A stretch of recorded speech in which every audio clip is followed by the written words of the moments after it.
On today's episode, we're going to be talking about a lady that incurred a Part D prescription drug penalty. Good news is it's a very small penalty. Bad news is it's a lifelong penalty. So stay tuned to see if and how we were able to help her fix this problem.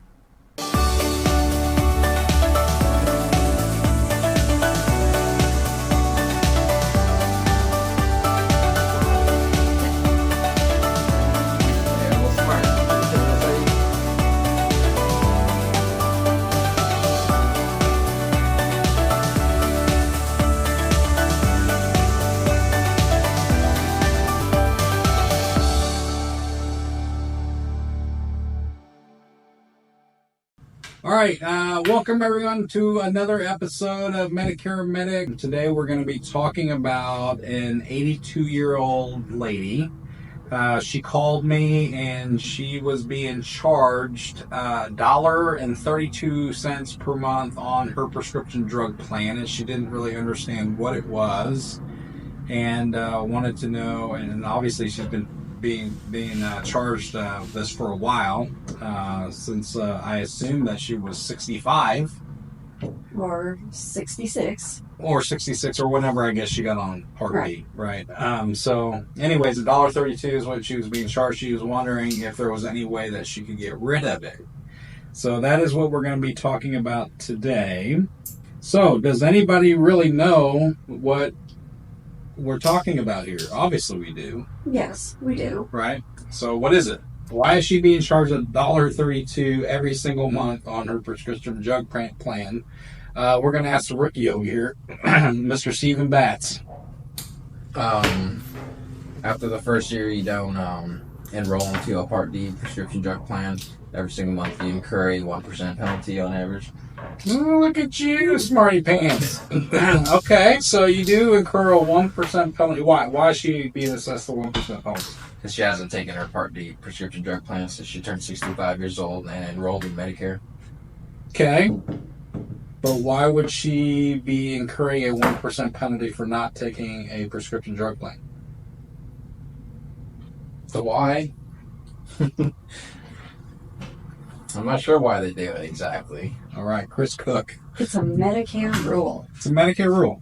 Yep. If you do not enroll into a prescription drug plan, 63 days, you have 63 days to enroll after you either leave your employer or you start taking your Medicare. You have 63 days to enroll. If you don't do it in that amount of time, you get that 1% penalty for every month that you are not enrolled for the rest of your life. Wow.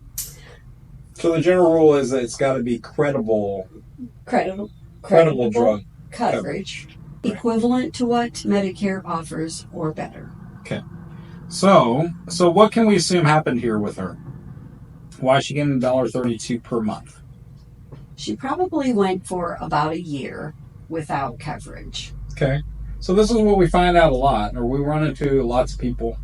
I think in the history, I'm not that old, right, to use the word history. But in my career of doing this, I think I've only run across really two people in my lifetime where they were very healthy. They weren't taking any medications. They didn't want to give the government or the drug companies any more money than they needed to. Right. So they elected not to take a drug plan at all. Yes. And I let them know, hey, look, that's a great idea if you're trying to save money, but that's a very bad idea because you don't know when you're going to have to take prescription medications. Right. And one of them could be very expensive. And one of them can be very expensive. We know inhalers. Yes. Brio and any of those type of medications are like $500 a month. Some of the heart medications. Heart medications. I mean, there's a lot of medications, Yeah. right? Tier 3, Tier 4 medications are higher that are very, very expensive. And it's not like you can join a prescription drug plan whenever you want. Right. There is a time frame of when you can join a drug plan, which is when, Stephen? In January. Or, sorry. No. October. Where's that button? You need one of those buttons for Stephen. Sorry, During- October. Come October, right? Annual enrollment election period. Annual enrollment period. Very good. So annual enrollment period, October 15th through December 7th is when they can enroll in a drug plan. And then when does the drug plan start, Stephen? January. Okay. So I informed these two ladies, hey, look, this is great, but what happens in January and all of a sudden you're put on a medication that's $500 a month. You don't have a drug plan. Now you're paying $500 a month every single month until the following year. Right. Well, in that situation, they would have paid out $6,000 in medicine costs. Had they just had the drug plan, then the copay might have been $45 a month, Right. rather than $500. So if you start doing the math, not taking a prescription drug plan doesn't make any sense, because as we get older, there's probably a higher chance that we're going to need medication. Right. We don't know what type of medication, or we don't know what's going to happen with our health. So the reality is that 1 year where this person is on, paid out $6,000 in medication costs, had they just been on a prescription drug plan, they would not ever got anywhere close to paying that. Right. And probably in their entire lifetime as far as premium costs. Yeah. Right. So, Especially now. Yeah. So what is the, do you still have your phone out? Yeah. Why don't you read what Medicare's definition of late enrollment penalty is? According to Medicare.gov, the Medicare Part D late enrollment penalty is a monthly premium increase that applies to people who don't have Part D or credible prescription drug coverage for a certain amount of time. The penalty is calculated as follows, and then it goes into the 1% of the national base beneficiary premium multiplied by the number of months without coverage. Okay, so it's 1% each month of the nationwide average monthly cost of a prescription drug plan. Mm-hmm. That's This for every month that you are not covered. So if it's been 3 years, it's going to be 36 months. If it's been 3.5 years, 42, whatever it is, Right. that number of months Yep. times the national average. Yeah, and I think what people also have to understand, though, that average can go up and down each year. Yes. So this year, the Part D for 2024, based on the National Council on Aging, NCOA.org, if you want to look it up, was $55.50 per month, which is really kind of high. Very high. The Right? highest I've ever seen. That's the highest I've ever seen it either, right? Yeah. So usually it's around 30, in the $30 range sometimes. So being the curious people that we are, we looked it up for 2025, and I think we found out what it's going to be. How much? $36.78 in 2025. Yeah, so $36.78 for next year, 2025. So then that's pretty much in the range that we normally see. Right. Okay. So, what happens here? So she's incurring the $1.32. And that was over, if you kind of break down the math, it was definitely over probably a year that she's incurred that. It's $1.32 per month. It's more of a nuisance than anything. Yeah, that is for $1.32. Right, because $1.32 is not a tremendous amount. I mean, obviously, we've come across clients that have had much larger amounts because they hadn't had it for years and years and years. Mm-hmm. But $1.32, so she wants to know what she can do. Can she get rid of it? Chris Cook. There are 2 ways that she can get rid of it. Ah, Oh, okay. there are 2 ways. Not one, but 2. She can get rid of it. Okay, what are those 2 ways? Okay, so if she was employed and left her employer and didn't get a letter stating that she had credible coverage, then she would have incurred that penalty for the time that she was still with the employer. The employer can give her a letter. She may be able to go back and get that letter from the employer if she was employed, and submit that to Medicare, and they may or may not take that penalty away. Okay. It is up to them. Okay. The other way that she could eliminate the penalty is, Stephen, you want to take this one? Do you know? I probably don't know. Oh, You do know. I think you do. You do know. I think you know. Okay. It's called, Oh. it starts with an L. LIS. LIS. State programs could definitely help that out. Okay, so tell One state program. Yeah.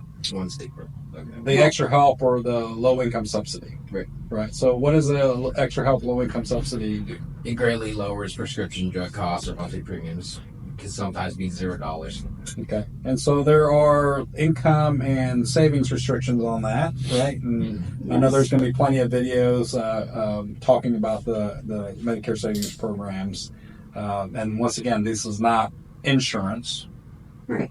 State programs. These are just state programs through the state of Missouri for people that are on Medicare, right? Mm-hmm. Okay. Very good. So the $1.32, so there are a couple ways that you can get rid of it. What's her chances of getting rid of hers? Not very high, because I know that based on her income and her savings limits, she is overqualified.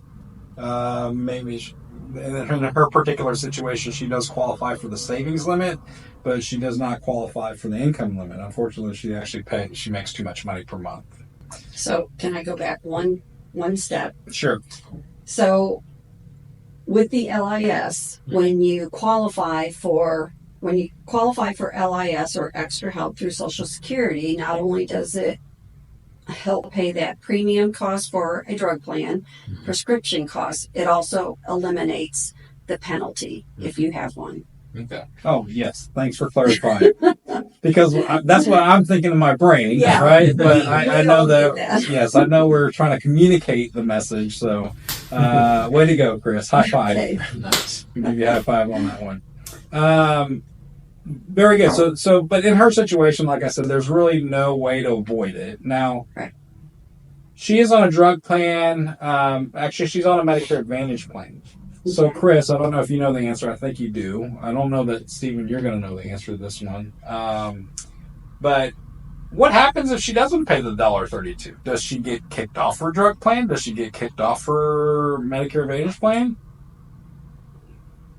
I guess eventually she would. Okay. It would take a while. Okay. Because they charge her that monthly. Okay. It's going to be a monthly charge with her plan. So what's interesting enough, I've run across a situation in the past before as well. and in the situation, so I don't know if this is specific to a company or a plan, or maybe it's a Medicare rule. I still don't know, right? I mean, even after this many years in the industry, there's always changes going on. There's just so much to learn. I mean, it's mind-boggling how much we have to keep up with. So there are certain things that we don't know. Shocking, isn't it? But in this situation, I did run across another lady where her penalties added up, and she owed like $100 and some odd, and she had never paid it. And so when we called the Medicare Advantage company that she was on, they said that they're going to keep charging her for it, but it would not kick her off the plan. No kidding. So essentially, I guess if you're reading in between the lines, they're saying even if she never pays the penalty, that would not disqualify off the plan. Okay. Now, I don't know if that's 100% accurate or not, guys. But if anybody knows the answer to that, or very confident, that's something that also we're going to research. But you guys can make a comment, in the comment in the videos. Okay. Anyways, I think that's pretty much it. Do you guys have anything else that you guys want to bring up with this case? Pretty fairly straightforward. It is. But obviously still not a lot of people really are 100% familiar with, because we keep running into this and they don't know what it is. Right. Right. Like you said, it's more of a nuisance than anything. Yeah. $1.32. $1.32 is more of a nuisance, yeah.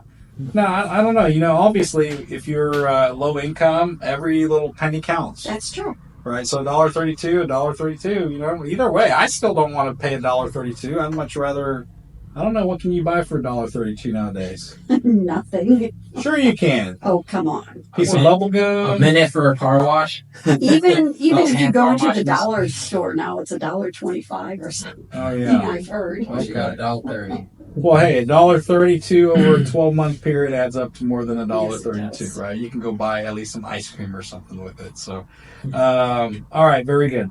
That does it for this episode of Medicare Medics. Thank you guys for tuning in. Once again, as always, Stay tuned for our next episode and subscribe and give us a thumbs up. yes, be sure to subscribe to our videos. It really helps us out. All right, till the next time, take care.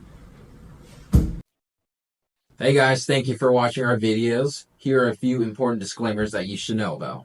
The views and opinions expressed in this program are those of the speakers and are strictly intended for informational and educational purposes only. The information contained in these videos should not be understood or construed as recommendations or investment advice. It's important to know that everyone's situation is unique and different. What works for one person may not be the best planning for someone else. Therefore, we strongly encourage you to find a licensed professional for any advice or recommendations that you may need. You can find links to some approved licensed professionals on our website.